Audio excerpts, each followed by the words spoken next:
Hello guys, I am Nikki और आप देख रहे हैं अपना YouTube channel IQ students point.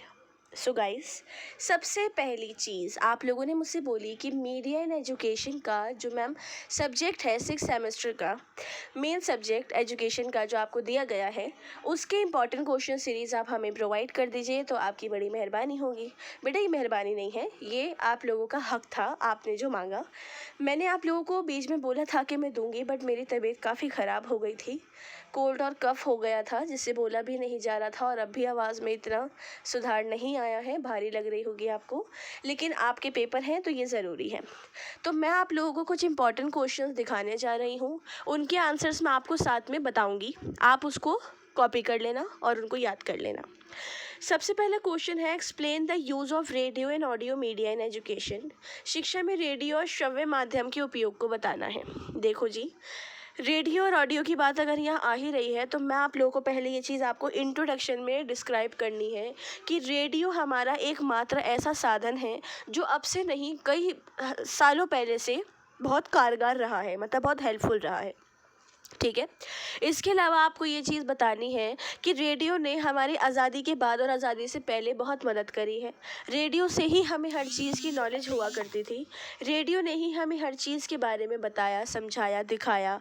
जो दंगे होते थे, जो अंग्रेज़ करते थे, जो भाड़ होता था, सब चीज़ों के बारे में हमें पता लगा। अब एक एग्जांपल मैं आपको ये देती हूँ कि जैसे अभी आपका 6 सेमेस्टर चल रहा है। अभी आप पेपर होने के बाद FM खोलना या फिर टीवी, अगर आपके घर पे हो तो टीवी वगैरह देखना।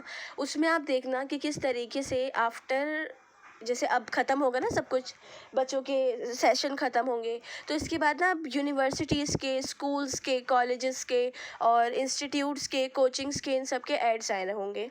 इन सब के एड्स जो हैं शिक्षा के लिए बहुत हेल्पफुल होते हैं। ठीक है, जैसे ये यूनिवर्सिटी है, ये कॉलेज है, यहाँ से इतने पैसों में MBBS करें, LLB करें, MBA करें। ठीक है, इस टाइप के जो एड्स हैं वो सब रेडियो पे सुनने को मिल जाते हैं या फिर टीवी पर ऑडियो के थ्रू हमें सुनने को मिल जाते हैं, देखने को मिल जाते हैं। ठीक है, ये चीज़ आपको मेंशन करनी है और यहाँ आपका आंसर पूरा हो जाएगा। नेक्स्ट क्वेश्चन में आपको विज्ञापन के बारे में बताना है, विज्ञापन के कितने प्रकार हैं वो बताने हैं। तो विज्ञापन के बारे में बता देना, विज्ञापन के प्रकार बता देना। ठीक है, जैसे आपका जो एडवर्टीज़मेंट है बहुत तरीके के हैं। इंडस्ट्रियल एडवर्टीज़मेंट है, फाइनेंशियल एडवर्टीज़मेंट है, परसुएसिव है। ठीक है, बहुत सारे हैं जिनको आप हिंदी में ट्रांसलेट कर सकते हैं या फिर ये आंसर आपको बहुत ईजिली इंटरनेट पर अवेलेबल मिल जाएगा, बेफिक्र होकर आप वहाँ से उसको देख लेना। ठीक है, नेक्स्ट क्वेश्चन है, हाउ डज सोशल मीडिया और daily use affect brain and social skills. Social media या दैनिक उपयोग किस प्रकार हमारे मस्तिष्क और संज्ञानात्मक कौशल को प्रभावित करता है। देखो, सोशल मीडिया से हमारे मस्तिष्क पर ही नहीं, हमारे पूरी हेल्थ पर बहुत इफ़ेक्ट पड़ता है। सोशल मीडिया का यूज़ ज़्यादा करने से blindness, sickness, health issues, anxiety, depression and और भी बहुत तरीके की चीज़ें, बहुत बीमारियाँ बढ़ रही हैं, बहुत बीमारियाँ बढ़ रही हैं। और डिप्रेशन और एंजाइटी सबसे बड़ी बीमारी है हमारे ब्रेन को इफ़ेक्ट करने के लिए, क्योंकि आजकल की चीज़ों को देखते हुए आजकल का यूथ है या फिर और लोग हैं, बाकी लोग यूथ को हटाकर, उनसे छोटे बच्चे हैं या यूथ से बड़े लोग हैं, तो वो सभी सोशल मीडिया पर अवेलेबल हैं, मैक्सिमम अवेलेबल हैं। और वो लोग जो सोशल मीडिया पे देखते हैं, जो उनको दिखता है, उस सब का उनसे लाइफ से कहीं ना कहीं कनेक्शन होता है। ऐसा कभी कभी आपके साथ भी हुआ होगा, जैसे आप कोई चीज़ देखो, कोई सैड मोमेंट देखो, कुछ देखो तो आपको अपनी लाइफ का कोई सैड मोमेंट याद आ जाता होगा, या फिर आप कुछ भी चीज़ देखो तो आपको वो ज़रूर याद आ जाती होगी, देखकर, सुनकर या कोई मूवी देखकर। ठीक है, किसी से बात करके, तो इससे हमारे ब्रेन पे बहुत ज़्यादा इफ़ेक्ट पड़ता है और वही चीज़ आपको यहाँ पर बतानी है। ठीक है, नेक्स्ट जो क्वेश्चन है, हाउ, ये 14, 12, 13 पर मत जाना, क्वेश्चन पर ध्यान दो। कभी आप बोलो कि मैम आपने फर्स्ट, सेकंड, थर्ड तो दिखाया ही नहीं, मैं आपको क्वेश्चन सारे वो दिखा रही हूँ जो इम्पोर्टेंट है। How decrease attention Spain affects your social media. घटते ध्यान की अवधि आपके सोशल मीडिया को कैसे प्रभावित करती है। ऑब्वियसली करती है, जैसे कि एग्जाम्पल के तौर पे आप मान लो एक यूट्यूबर हो और आपका कंटेंट जो है, जैसे हमारा जो है वो स्टडी का है, आपका कंटेंट कुछ और है, और अगर आप चैनल पर कुछ नहीं डालेंगे। जैसे मेरे पास, हमारे यूट्यूब चैनल पे सब कोर्सेज़ के, सब ईयर के सभी स्टूडेंट जुड़े हुए हैं।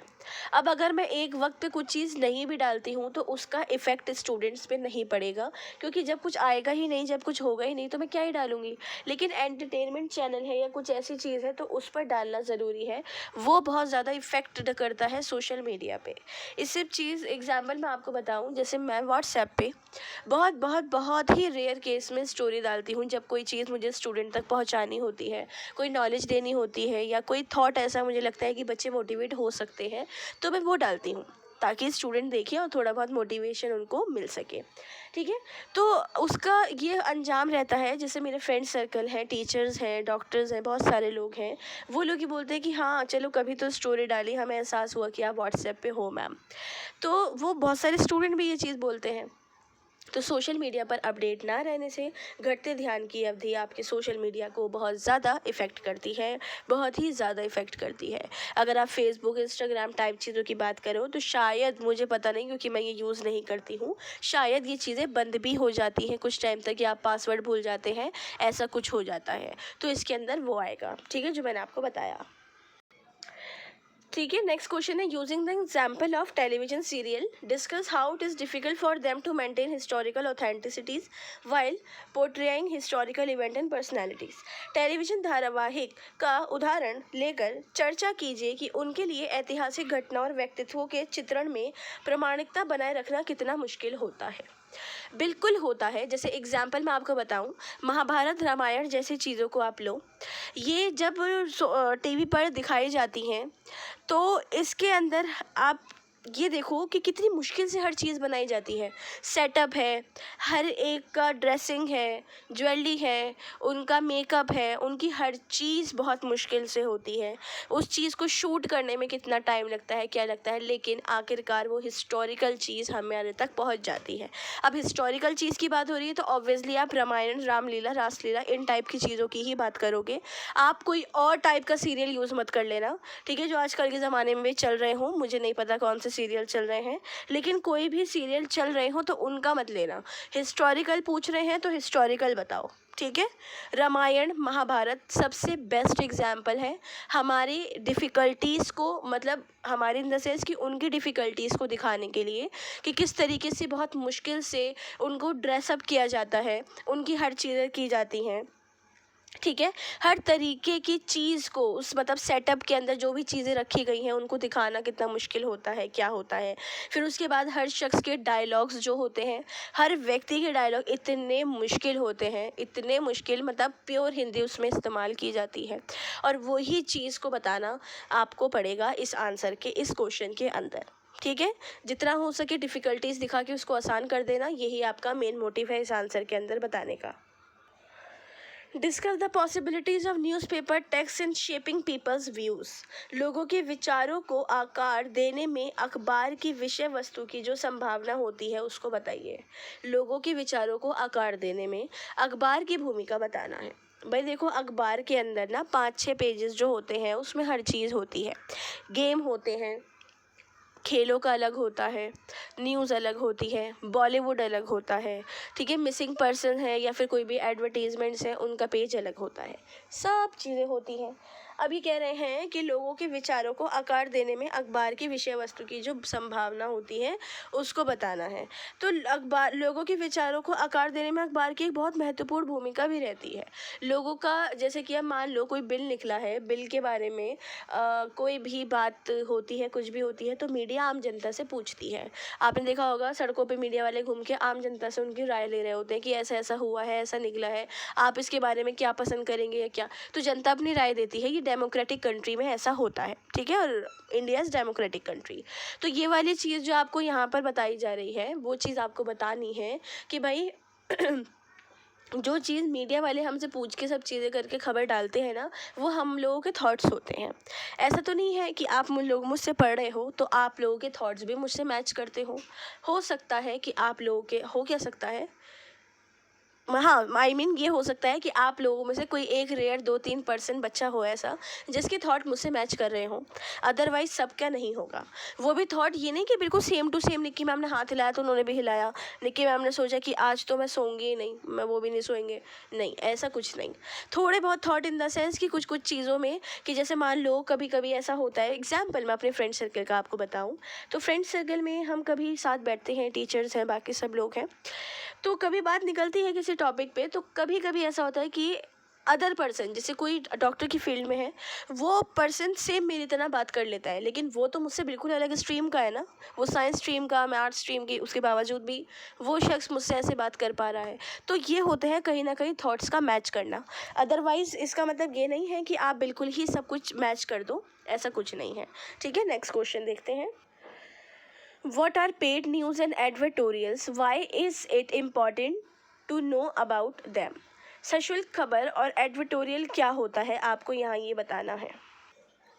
तो सबसे पहले ये देखो कि पेड न्यूज़ क्या होता है in India. Paid news the practice of cash payment और equivalent to journalist and media organisation by individuals and organisation so as to appear in their news article and to ensure sustain positive coverage. ठीक है, भारत में paid news व्यक्तियों और संगठनों द्वारा नकद भुगतान या पत्रकारों और मीडिया संगठनों के बराबर का अभ्यास है, ताकि वे अपने समाचार लेखों में दिखाई दे सके और निरंतर सकारात्मक कवरेज सुनिश्चित भी कर सके। ये होता है पेड न्यूज़। अब दूसरी चीज़ वो ये है कि आ न्यूज़पेपर और magazine advertisement given information about a product in the style of an editorial और ऑब्जेक्टिव जर्नलिस्टिक आर्टिकल। संपादकीय या वस्तुनिष्ठ पत्रकारीय लेख की शैली में किसी उत्पाद के बारे में जानकारी देने वाला अखबार या पत्रिका का विज्ञापन एडवर्टोरियल कहलाता है। ठीक है, क्वेश्चन पर आते हैं वापसी। Then why is it important to know about them? बहुत ही ज़्यादा सिंपल क्वेश्चन है, आपको ये इंटरनेट पर अवेलेबल मिल जाएगा, कहीं पर भी आप इसको सर्च करना, सेम कॉपी करना क्वेश्चन को और सेम टू सेम सर्च करना, आपको ईजिली मिल जाएगा। नेक्स्ट क्वेश्चन देखते हैं। What are the aim and important of art education? कला शिक्षा के उद्देश्य और महत्व क्या है, यहाँ पर ये बताना है आपको। एक बहुत शॉर्ट तरीके से मैंने यहाँ पर आपको लिख के बताया है कि it provides visual, tactile and sensory experience and a special way of understanding and responding to the world. It enables children to communicate what they see, feel and think through the use of color, texture, form, pattern and different material and processes. ठीक है, ये दृश्य, स्पर्श और संवेदी अनुभव प्रदान करता है और दुनिया को समझने और प्रतिक्रिया देने का एक विशेष तरीका प्रदान करता है। ये बच्चों को रंग, बनावट, रूप, पैटर्न और विभिन्न सामग्री और प्रक्रियाओं के उपयोग के माध्यम से जो कुछ वे देखते हैं, महसूस करते हैं और सोचते हैं, उसे संप्रेषित करने में भी सक्षम बनाता है। ठीक है, तो ये आपके आंसर, क्वेश्चन का आंसर है। इसको ही आपको थोड़ा वास्ट कर लिखना है। आगे बढ़ते हैं। Discuss in brief the various type of communication carried out in class situation. कक्षा की स्थिति में किए जाने वाले विभिन्न प्रकार के संचार की संक्षेप में चर्चा कीजिए। कक्षा की स्थिति में किए जाने वाले विभिन्न प्रकार के संचार के कितने माध्यम होते हैं? संचार संप्रेषण करने के या फिर संचार करने के, कम्युनिकेट करने के। देखो, संचार हम 4 तरीके से कर सकते हैं, आंगिक रूप से, मौखिक रूप से और एक फील करके और अपनी बात को लिख करके या जैसे भी बताकर वो चीज़। ठीक है, लिखित रूप से। ये 4 होते हैं, इन्हीं 4 चीज़ों को आपको यहाँ पर डिफाइन करना है। What is communication? Discuss is process in detail. Communication क्या है? कम्युनिकेशन क्या है भाई? कम्युनिकेशन एक बातचीत करने का तरीका है, कम्युनिकेशन आपस में जोड़ने का तरीका है, कम्युनिकेशन हमारी फीलिंग्स एक्सप्रेस करने का तरीका है, कम्युनिकेशन एक बहुत बड़ी ऐसी चीज़ है जिससे हम आपस में बात करते हैं, एक दूसरे को समझते हैं, समझाते हैं और अपनी बात को बहुत ध्यान से एक दूसरे तक पहुंचा भी सकते हैं। ठीक है, आगे देखते हैं। Discuss the role of newspaper in generating ideas and making the base of citizenship wider. नागरिकता के आधार को व्यापक बनाने के लिए विचारों को पैदा करने में अखबारों की भूमिका पर चर्चा करें। ठीक है, बहुत सिंपल सा क्वेश्चन है। इन्होंने नागरिकता के आधार को व्यापक बनाने के लिए के विचारों को पैदा करने के अखबारों की भूमिका पूछी है। तो सबसे पहले आपको न्यूज़पेपर की ही भूमिका को डायरेक्ट बताना है कि न्यूज़पेपर का रोल क्या है आपकी ज़िंदगी में। न्यूज़पेपर का एक बहुत बहुत बहुत बहुत बड़ा रोल है आपकी लाइफ में। आप अपनी लाइफ में न्यूज़पेपर भले से ना पढ़ो, आप न्यूज़ सुन लो, रेडियो पे सुन लो, किसी के थ्रू सुन लो, लेकिन सुनते ज़रूर हो कि भाई आज वहाँ ये हुआ, आज वहाँ ये हुआ, कहीं ना कहीं से आपको पता लग ही जाता है। तो क्यों ना न्यूज़पेपर पढ़ के ही पता लगाया जाए। तो न्यूज़पेपर की ज़िंदगी में जो बहुत अहम रोल होते हैं वो हमें करप्शन क्या चल रहा है, सोशल इश्यूज़ क्या चल रहे हैं, स्पोर्ट्स में क्या चल रहा है, क्या हो रहा है, वो सब के बारे में बताता है कहीं ना कहीं से, कैसे ना कैसे। और वही सब कुछ हमारी आम जिंदगी में बहुत ज़्यादा इम्पोर्टेंट होता है। ठीक है, यहाँ पर आपको ये बताना है। What is media literacy, what all is included in it. Media साक्षरता क्या होती है, उसमें क्या क्या शामिल होता है। और आगे है discuss fake news as a serious challenge to democracy. लोकतंत्र के लिए जाली खबर एक गंभीर चुनौती है। लोकतंत्र के लिए जाली खबर एक बहुत बड़ी चुनौती इसलिए है, देखो डेमोक्रेटिक कंट्री में ना आपको हर तरीके की बात करने की इजाज़त है, कुछ अकॉर्डिंग्स टू लॉ, राइट्स वगैरह के। ठीक है, कि आप ऐसा नहीं है कि किसी को कुछ भी बोल दो, नहीं तो आप किसी के अधिकार का उल्लंघन करोगे। लेकिन आप ऐसी चीज़ बोल सकते हो जो आपके हक के लिए हो। ठीक है, वो उसके लिए आवाज़ उठा सकते हो। लेकिन लोकतंत्र में अगर हम कोई चीज़ गलत बोलते हैं, गलत दिखाते हैं, तो उस पर ऑब्वियसली अब डेमोक्रेसी है, लोग अपने अपने पॉइंट ऑफ व्यू रखेंगे ही रखेंगे। तो वो चीज़ बहुत ज़्यादा खतरनाक साबित होगी डेमोक्रेसी के लिए, जिसकी वजह से लड़ाई झगड़े दंगे ये सब कुछ बढ़ सकते हैं कोई भी फेक खबर की वजह से। ठीक है, और इसकी वजह से देश का माहौल बिगड़ सकता है, गवर्नमेंट को हर चीज़ बहुत भारी पड़ सकती है। इनफैक्ट इतनी भारी कि एमरजेंसी तक लगाने की नौबत आ जाए, क्योंकि लोगों के दिमाग अलग अलग तरीके के होते हैं। सब कोई किसी बात को कैसे लेके जाता है, कोई किसी बात को कैसे लेके जाता है। और अगर हम बात करें मीडिया साक्षरता क्या होती है कि, तो Media literacy education provides tool to help people develop receptive media capability to critically analyze messages, offers opportunities for learners to broaden their experience of media, and help them develop generative media capabilities to increase creative skills in making their own media messages। ठीक है, मतलब media साक्षरता शिक्षा लोगों को संदेशों का गंभीर रूप से विश्लेषण करने के लिए, ग्रहणशील मीडिया क्षमता विकसित करने में मदद करने के लिए उपकरण प्रदान करती है।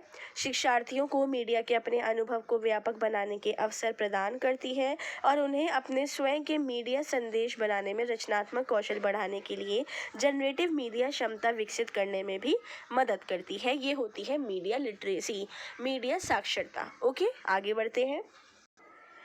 Critically reflect on the use of WhatsApp and Zoom to teach primary school children। प्राथमिक कक्षाओं के बच्चों को WhatsApp और Zoom के इस्तेमाल से पढ़ाए जाने पर आलोचनात्मक मनन करना है। भाई देखो, कोविड के टाइम पे ये सब कुछ चल रहा था, बहुत अच्छा था, बच्चों की पढ़ाई भी हो रही थी, सब था। लेकिन प्राइमरी स्कूल के बच्चों को ऑनलाइन पढ़ाने का मकसद क्या था? बच्चा ऑनलाइन टिक कर नहीं बैठा, बच्चे स्कूल में इधर उधर भागते रहते हैं, क्लास से भाग जाते हैं, कभी कुछ करते हैं। तो प्राथमिक कक्षाओं के बच्चों को जूम पर या व्हाट्सएप पे पढ़ाना कैसा हो सकता है, उसके लिए आपको उसको क्रिटिसाइज़ करना है। कैसा हो सकता है ये नहीं बताना है, उसको क्रिटिसाइज़ करना है, उसकी आलोचना करनी है, उसके बारे में बताना है कि ये गलत क्यों है। ठीक है, ये आपको यहाँ पर ये बताना है, अपना पॉइंट ऑफ व्यू देना है। इसका आंसर मैं आपको नहीं बताऊँगी, आपका पॉइंट ऑफ व्यू जो है आपको वो आंसर में इंक्लूड करना है। विभिन्न प्रकार के प्रिंट मीडिया और डिजिटल मीडिया को समझाइए। ठीक है, अलग अलग तरीके की प्रिंट मीडिया क्या है, प्रिंट मीडिया क्या होते हैं और डिजिटल मीडिया क्या है, आपको वो बताना है। बहुत इजी क्वेश्चन है, आप गूगल पे डालोगे मिल जाएगा, इसलिए इसमें हम टाइम वेस्ट नहीं करते हैं। State the role of mass communication as an effect agent of education. शिक्षा के प्रभावी कारक के रूप में जनसंचार की भूमिका। शिक्षा के प्रभावी कारक के रूप में कि पढ़ाई के लिए बातचीत करना, जनसंचार स्पेशली बातचीत करने के साथ कैसे हेल्पफुल हो सकता है। जैसे अब आप हो यूट्यूब से पढ़ रहे हो, इंपॉर्टेंट क्वेश्चन सीरीज़ देख रहे हो। मैं बहुत सारे स्टूडेंट्स को जो आउट ऑफ दिल्ली हैं, साउथ के बच्चे हैं या नॉर्थ के हैं, कश्मीर के बच्चे हैं, बहुत ऐसे स्टूडेंट हैं जिनको मैं ऑनलाइन स्टडी देती हूँ, ऑनलाइन पढ़ाती हूँ उस पर गूगल मीट पे या जूम पे, ठीक है, इन क्लासेस पर। बड़े बच्चे हैं वो पढ़ सकते हैं, हाँ छोटे बच्चों के लिए थोड़ी चीज़ गलत है, वो पीछे आपको बताना है जो मैंने क्वेश्चन आपको बताया था, ठीक है। इसके अलावा अगर हम आगे की बात करें तो जनसंचार माध्यम की हेल्प से आप व्हाट्सएप पे भी पढ़ाई कर सकते हो ग्रुप बनाकर, टेलीग्राम पे ग्रुप्स बनते हैं, टेलीग्राम पे इनफैक्ट आप ग्रुप सर्च करते हैं तो वो आपको शो भी हो जाते हैं, ठीक है। इसके अलावा आप यूट्यूब का मैंने आपको बता दिया, इंस्टाग्राम पे कहीं कहीं ऐसी पोस्ट होती हैं जो स्टडी से रिलेटेड होती हैं, फेसबुक पर होती हैं, ट्विटर पे होती हैं। तो जनसंचार माध्यम कहीं ना कहीं आपकी शिक्षा को प्रभावित करता ही करता है, ये चीज़ आपको बताना है।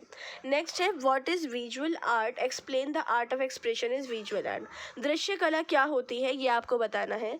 भाई दृश्य कला क्या होती है ये बहुत इजी क्वेश्चन है, इसका आंसर आपको कहीं भी मिल जाएगा, इंटरनेट पे आप सर्च कर लेना। नहीं मिलता है तो क्वेश्चन टाइप करके कमेंट में भेजना, इसका आंसर मैं आपको सेंड कर दूंगी, ठीक है।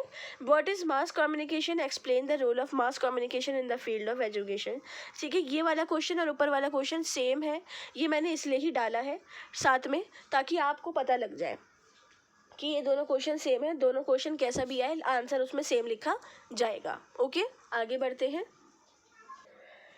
सो स्टूडेंट, मैंने आप लोगों की जो इंपॉर्टेंट क्वेश्चन सीरीज़ थी वो बहुत अच्छे से आपको समझा दी है, ठीक है। आप लोगों को कोई भी डाउट आता है ना अगर, तो आप लोग मुझे कमेंट बॉक्स में या टेलीग्राम पे पूछ लेना बेफिक्र होके कि मैम ये वाली चीज़ है, आप मुझे एक बार बता दो। बाकी कुछ आंसर वगैरह भी समझ नहीं आते हैं किस मीडियम में चाहिए, वो आप मुझसे मांग लेना टेलीग्राम पर मैसेज करके या कमेंट बॉक्स में, ओके, मैं आपको प्रोवाइड कर दूँगी। सो इस वीडियो को अपने फ्रेंड्स के साथ, सिबलिंग्स के साथ शेयर कीजिए, जिन बच्चों के पास मीडिया एंड एजुकेशन है उन स्टूडेंट्स के साथ शेयर कीजिए ताकि वो स्टूडेंट भी इस इंपॉर्टेंट क्वेश्चन सीरीज़ को देखें, समझें और अपने आंसर्स को क्लियर कर सकें। So thanks for the watching and best of luck all.